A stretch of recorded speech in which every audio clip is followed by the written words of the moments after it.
આણંદ ખાતે 3 નવા કાયદાઓ અંગે માર્ગદર્શક સેમિનાર યોજાયો। આણંદ ખાતે ભારત સરકાર દ્વારા લાગુ કરાયેલા 3 નવા કાયદાઓ અંગે માર્ગદર્શક સેમિનાર યોજાયો હતો।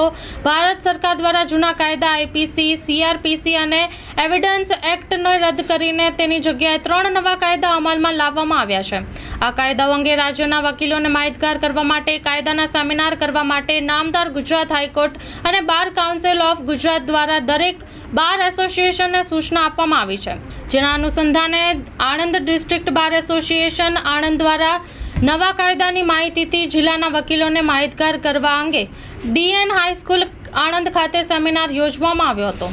આ સેમિનારમાં સરકાર દ્વારા અમલી બનાવાયેલા 3 નવા કાયદા, જેમાં ભારતીય ન્યાય સંહિતા 2023, ભારતીય નાગરિક સુરક્ષા સંહિતા 2023 અને ભારતીય સાક્ષ્ય અધિનિયમ 2023 અંગે જિલ્લાના વકીલોને વિસ્તૃત જાણકારી સાથે જરૂરી સમજ આપવામાં આવી હતી।